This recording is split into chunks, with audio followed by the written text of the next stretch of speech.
Harvester Christian Church, welcome to Christmas at the Movies. All month long, we've been using the big screen to bridge familiar stories to the greatest story ever told. It's a method of teaching that Jesus loved. He called them parables. He creates fictional characters and then puts them in crazy circumstances and then bridges that story to the real-life story of God. C.S. Lewis was a renowned author and academic who did this as well. Has anyone here ever read a C.S. Lewis book? They're tremendous books. This year, I made it my goal to read as many of his books as I could. But there was one book I specifically skipped, frankly because I'd already seen the movie. And why read a book when there's a movie? Am I right? The film is The Lion, the Witch, and the Wardrobe. Have you seen this movie? In this movie, C.S. Lewis creatively tells the beautiful and intense story of Jesus' victory over death. And I tell you that now because we're going to be viewing an intense scene in a few minutes that might be too intense for little ones. As you would expect with a movie titled The Lion, the Witch, and the Wardrobe, a lion, a witch, and a wardrobe are front and center. The film begins with three siblings playing hide and seek when they stumble upon a wardrobe. One of the siblings, Lucy, hides in the wardrobe and her brother Peter comes looking for her. And that's when they discover that it's more than a wardrobe. It's a gateway to the magical world of Narnia. Narnia is a cold, snowy land filled with mystery and magic. Shortly in the story, they meet Tumnus, a half-goat, half-human kind of thing, and they make quick friends with him. After his disappearance, though, the siblings discover that Narnia is not as safe as it seems under the rule of the White Witch, who has cast a spell to make it always winter, but never Christmas. Now, that sounds like a horrible spell to me. I love Christmas, but I hate winter. Anybody else? The cold is just way too much for me. This witch has to be stopped. After stumbling upon some talking beavers, the siblings hear that a plan is underway. And for the very first time, they hear the name Aslan, the lion, who is preparing to do something about it. Oh, those aren't badgers. Oh, I never thought I'd live to see this day. Look at my fur. You couldn't give me 10 minutes warning? I would have given you a week if I thought it would have helped. Well, come inside. We'll see if we can't get you some food. And some civilized company. Now, careful. Watch your step. Excuse the mess. Can't get Mr. Beaver out of his chair.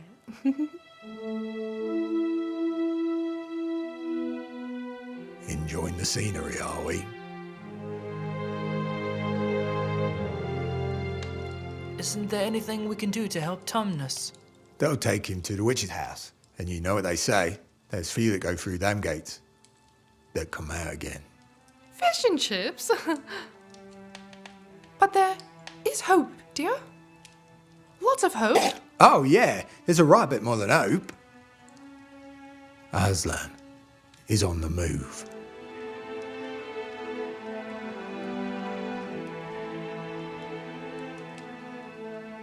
Who's Aslan? Who's Aslan? You cheeky little blighter. What?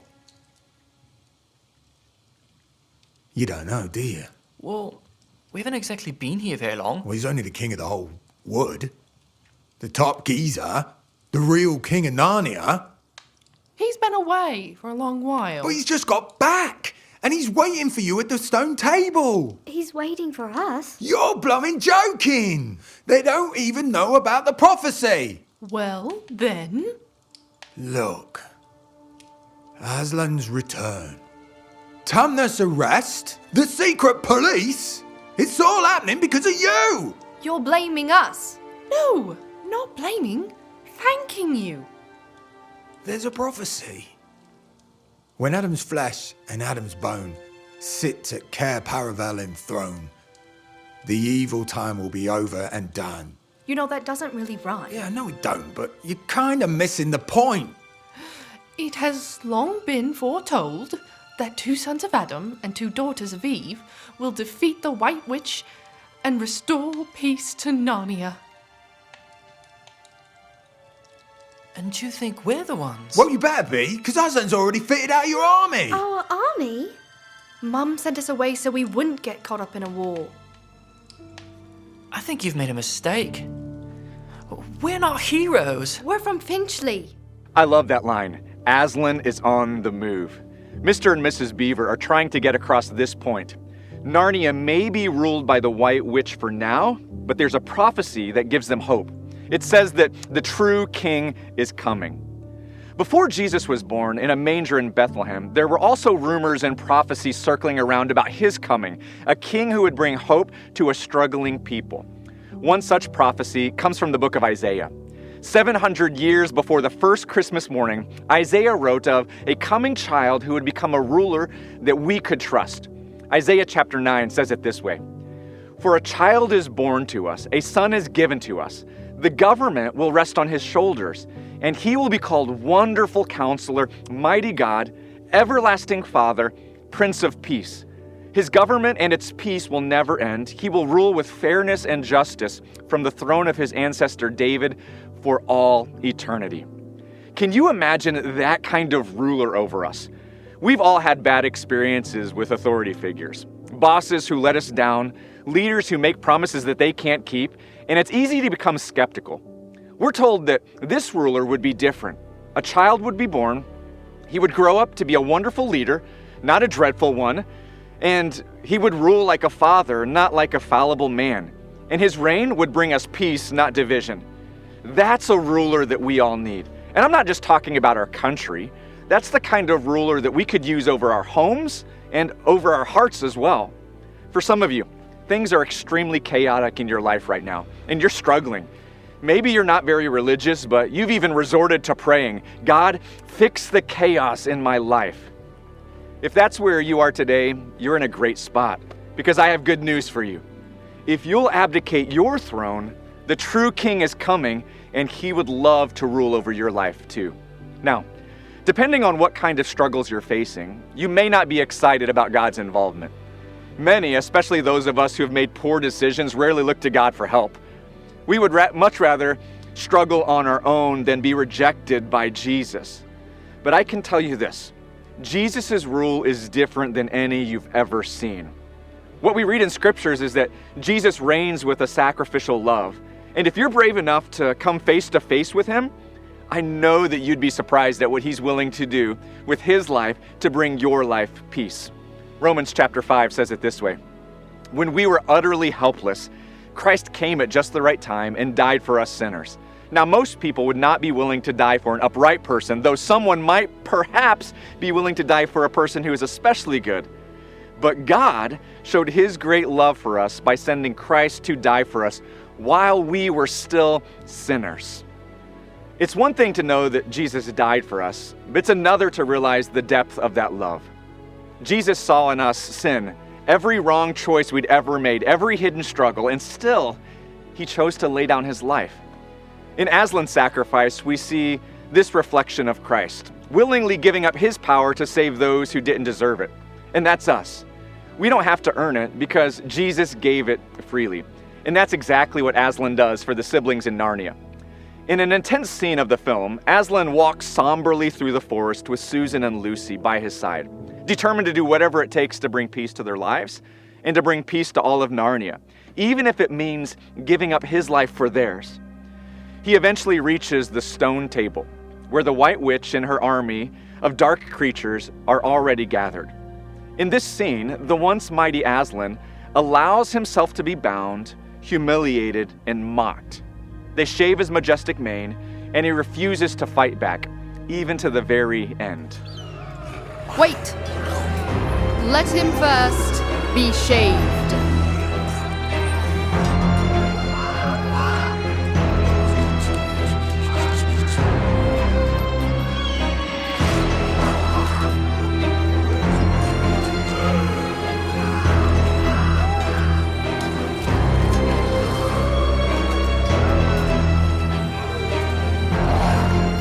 Bring him to me.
Aslan, I'm a little disappointed in you. Did you honestly think by all this that you could save the human traitor? You were giving me your life and saving no one. Huh. So much for love.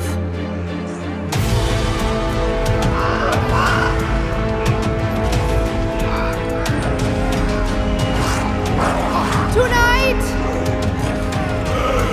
the deep magic will be appeased. But tomorrow, we will take Narnia forever.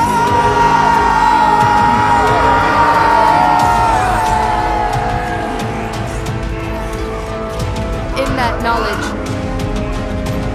despair.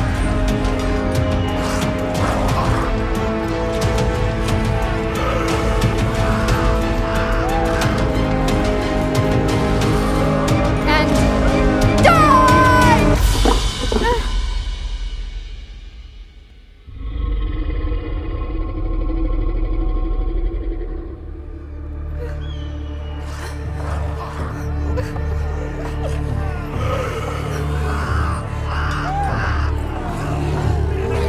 The great cat is dead!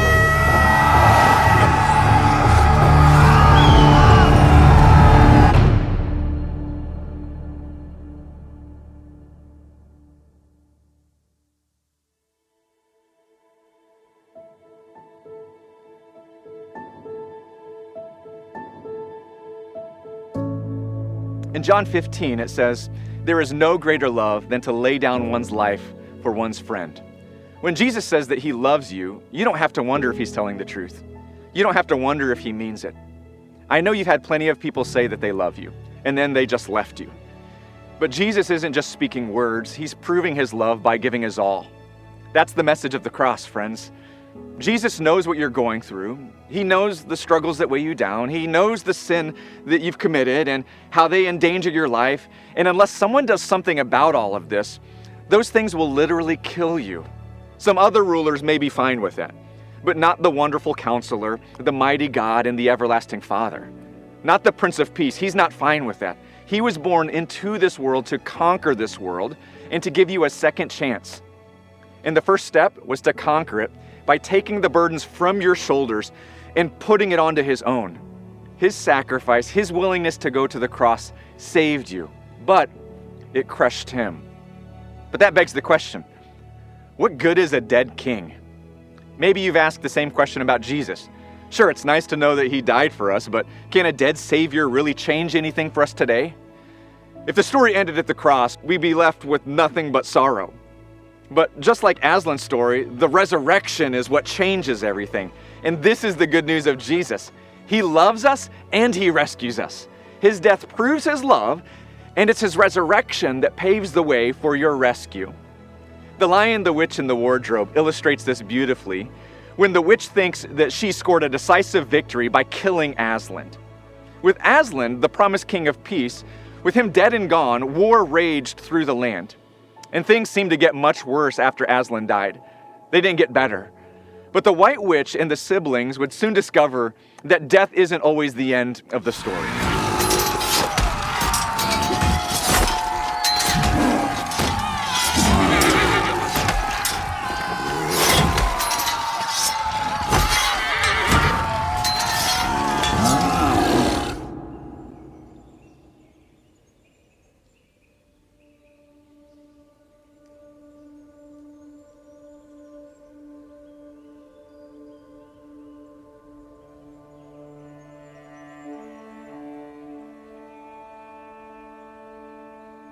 We should go.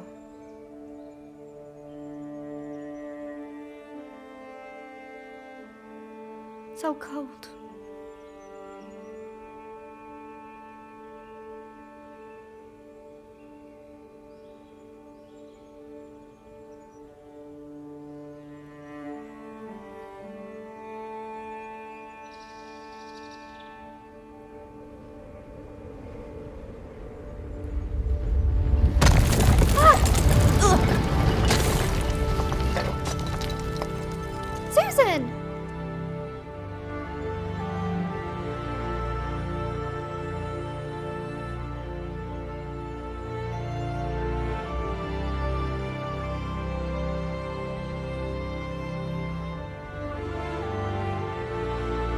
Where's Aslan? What have they done?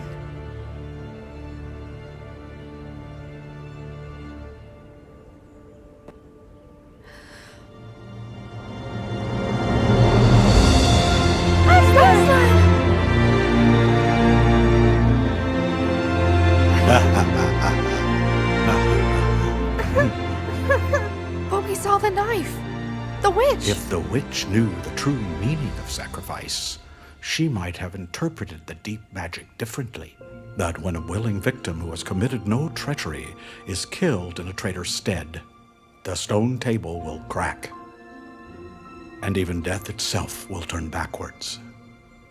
We sent the news that you were dead. Peter and Edmund will have gone to war. We have to help them. We will, dear one, but not alone.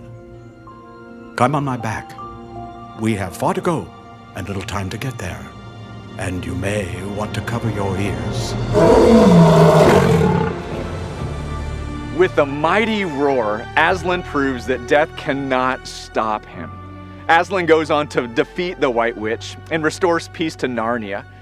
It really is a great illustration of Jesus' story. But if death was the end for Aslan and for Jesus, those would be a horrible story that has no consequence for our lives. The Apostle Paul says it this way in 1 Corinthians chapter 15. If Christ has not been raised, then your faith is useless, and you are still guilty of your sins. But in fact, Christ has been raised from the dead. He is the first of the great harvest of all who have died. I love that line in the passage that says, but in fact, Christ has been raised from the dead. We're not just talking about movies, we're talking about facts, an actual event. 3 days after Jesus was crucified, he rose from the dead, and it changed everything. He proved once for all that nothing would stop him from bringing peace into this world, and he can bring peace into your world as well. Jesus says this in the book of John, chapter 14. Don't let your hearts be troubled. Trust in God and trust also in me. There's more enough room in my Father's home. If this were not so, wouldn't I have told you that I'm going to prepare a place for you? When everything is ready, I will come and get you so that you will always be with me where I am.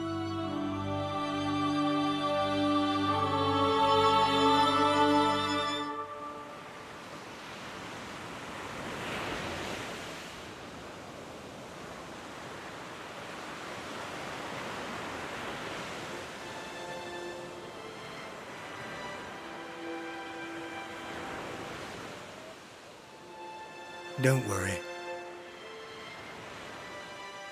We'll see him again. When? In time. One day he'll be here, and the next he won't. But you mustn't press him. After all, he's not a tame lion. No. But he is good. I don't know what's keeping you from believing in Jesus, but the Christmas season is a great time to explore the thought. Jesus is worth your best thoughts, especially if you need peace. I get it though. At times, he's confusing. He's unpredictable. Jesus is not a tame lion. No, but he is good.